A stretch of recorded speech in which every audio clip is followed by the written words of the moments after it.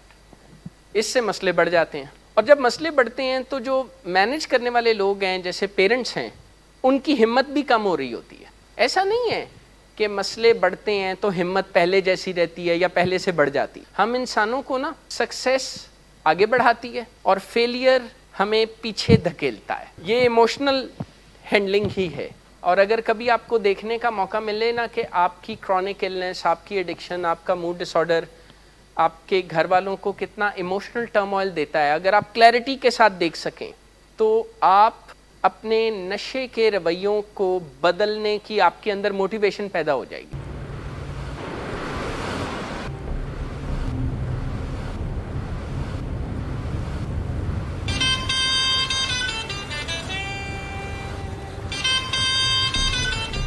اچھا, تو ابھی تک تمہارا اس چیپ لڑکی کے ساتھ چکر چل رہا ہے. تم کون ہوتی ہو مجھے پوچھنے والی؟ اوکے, اور تم ان گھٹیا لڑکیوں کے ساتھ گلچھرے اڑاتے پھرو تو میں چپ بیٹھوں.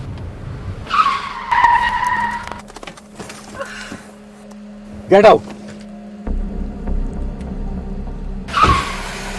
Drinking per se is not a defect of character, but it can turn into alcoholism. It is treatable at any stage. Get help, because he won't. Get help from Willing Ways. Get help from anywhere, but do get help now. You have waited too long for a miracle. Here it is.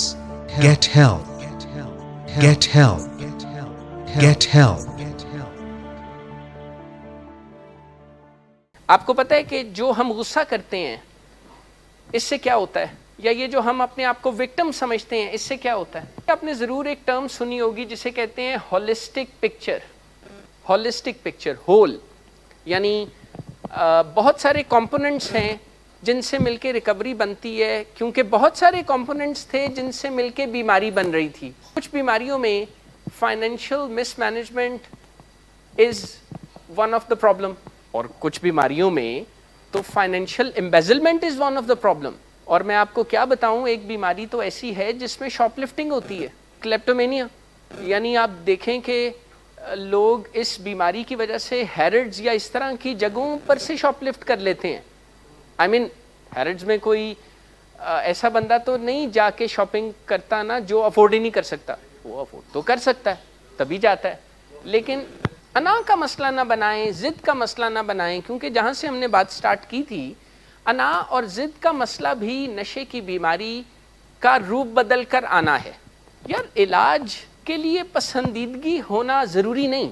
اگر مجھے کوئی infection ہو اور مجھے انٹرامسکولر یا intravenous کوئی anti biotics دی جائیں تو اس میں پسندیدہ کیا ہے؟ ظاہر ہے مجھے تکلیف ہوگی, پر میں نے تو یہ دیکھنا ہے نا کہ ریزلٹس, کہ جو میری مزری ہے انفیکشن سے جو پیدا ہوئی ہے وہ کم ہو رہی ہے کہ نہیں, میں صحت یاب ہو رہا ہوں یعنی میں زندگی میں واپس آ رہا ہوں یا نہیں, اس کو نظر میں رکھنا چاہیے, اس کو ذہن میں رکھنا چاہیے. اور یہ بھی یاد رکھیے, فائنینشیل مینجمنٹ یا مس مینجمنٹ کو ہم کسی کی فیلئر نہیں سمجھتے, یہ ایک ڈیفیکلٹی ہے, اس میں سے باہر گرو کر کے نکلا جا سکتا ہے.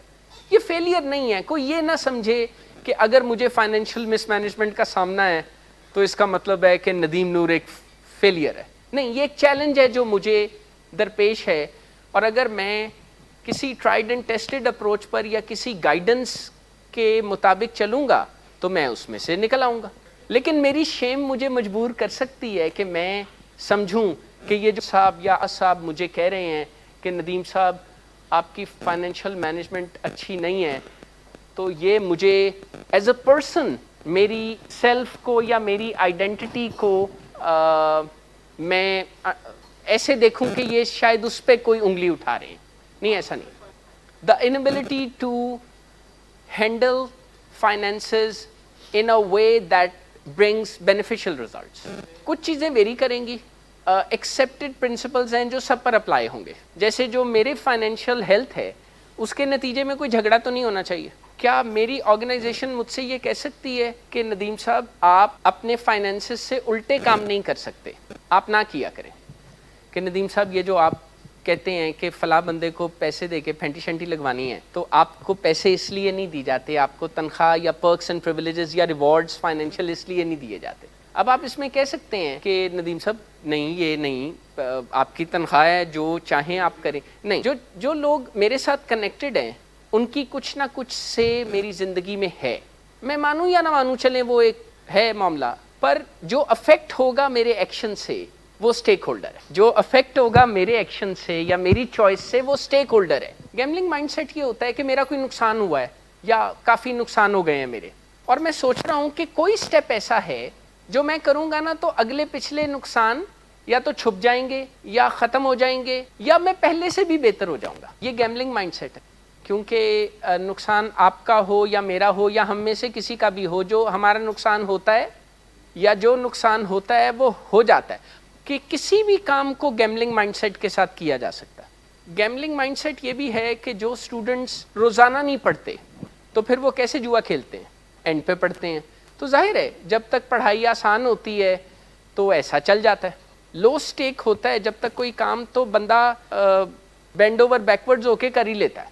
لیکن جوں پڑھائی کا کام بڑھنے لگتا ہے یا مزید سیریس ہونے لگتا ہے تو کیا ہوتا ہے؟ سٹریس بھی بڑھ جاتا ہے، انگزائٹی بھی بڑھ جاتی ہے، اور پھر وہ اس طرح گیمبل کرنے سے ہوتی ہے. اچھا، ٹائم کا ایشو نہیں ہوتا، ہماری پرائرٹی کا ایشو ہوتا ہے. پرائرٹی یہ ہوتی ہے کہ جو کام ہم نے کرنا ہوتا ہے وہ ہم کر لیتے ہیں، اور جو کام پرائرٹی لسٹ میں ذرا تھوڑا سا دوسرے تیسرے نمبر پر ہوتا ہے پھر اس کی باری کبھی آتی ہے کبھی نہیں آتی. ٹائم تو میرے پاس، آپ کے پاس، ہم سب کے پاس دن اور رات میں 24 گھنٹے ہی ہوتے ہیں. نہ آپ کے پاس کم زیادہ، ایسے سب کے پاس ایک جیسا ہے. لیکن میں آپ کو گیملنگ مائنڈ سیٹ سمجھا رہا تھا. نشے کی بیماری کی مصیبتوں میں بھی کئی مرتبہ گیملنگ مائنڈ سیٹ ہوتا ہے، اور وہ یہ ہوتا ہے کہ اس دفعہ کچھ ایسا کروں گا جو پچھلی دفعہ سے مختلف ہوگا اور پچھلے جتنے نقصان ہیں وہ پورے ہو جائیں گے. جیسے بہت سے لوگ ٹریٹمنٹ میں جانے سے پہلے، یعنی جب جوں بیمار ہو رہے ہوتے ہیں تو ان کا وہ لحاظ اور بریکیں فیل ہو رہی ہوتی ہیں نا، تو وہ پہلے چھپ کے نشہ کرتے ہیں، پھر وہ کھل کے نشہ کرتے ہیں، اور اگر انہیں نشہ کرنے سے روکا جائے تو وہ لڑتے جھگڑتے ہیں. لیکن جب وہ علاج میں آتے ہیں تو وہ ابھی نشہ چھوڑنے کا اتنا دل نہیں ہوتا. کبھی دل چاہتا ہے کہ چھوڑ دوں، کبھی دل چاہتا ہے کہ جاری رکھوں. ایک مکس پکچر بھی ہوتی ہے. پر پھر وہ لڑنا جھگڑنا کم کر دیتے ہیں. کیوں بھلا؟ انہیں لگتا ہے کہ اگر میں لڑوں نا انہیں لگتا ہے کہ اگر میں لڑنا چھوڑ دوں نا اور پلیزنٹ ہو جاؤں تو پلیزنٹ ہو کے کچھ دیر میں اپنی مرضی کر سکتا ہوں. پر ایشو یہ ہے کہ نشے کی بیماری کی ریکوری میں مرضی کی بجائے کسی پروگرام کو سے سبسکرائب کریں. سبسکرپشن ماڈل پتہ ہے آپ کو کیا ہوتا ہے؟ سبسکرپشن ماڈل کیا ہوتا ہے؟ ریٹیل میں سبسکرپشن ماڈل ابھی پاکستان میں to the best of my knowledge 3-4 products ہی ہیں جو سبسکرپشن ماڈل پہ چلتی ہیں. امیزون سے کبھی کچھ خریدا؟ وہاں پہ لکھا ہوتا ہے سبسکرائب اینڈ سیو، اور وہ کہتے ہیں کہ اگر آپ اس کو کریں گے تو ہم آپ کی پرائس کو 5% 10% اور کم کر دیں گے، آپ کو ڈسکاؤنٹ دے دیں گے. وہ کیا ہوتا ہے؟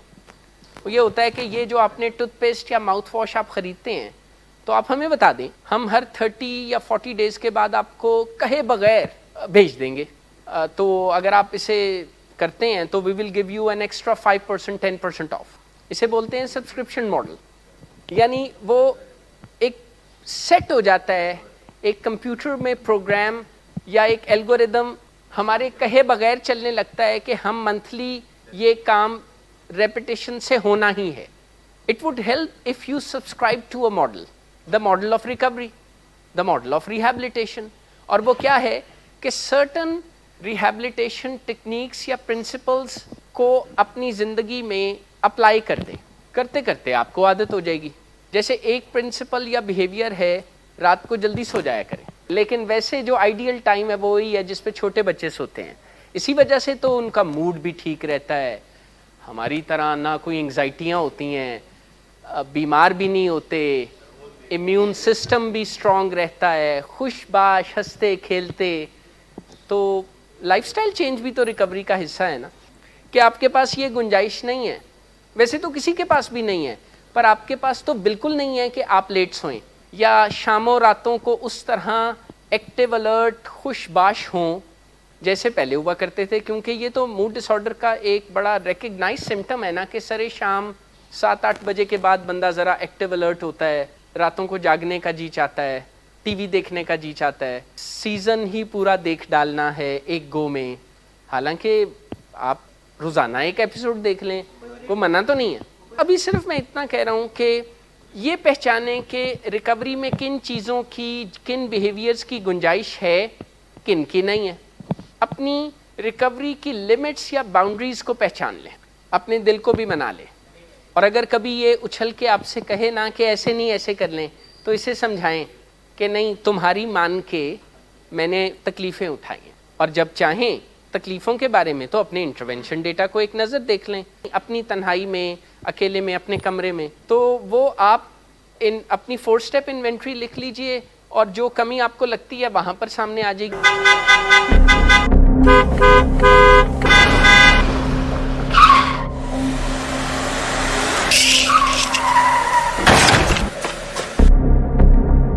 گھٹیا انسان, اتنی دیر سے گیٹ کیوں کھولا؟ سوئے ہوئے تھے تم کیا؟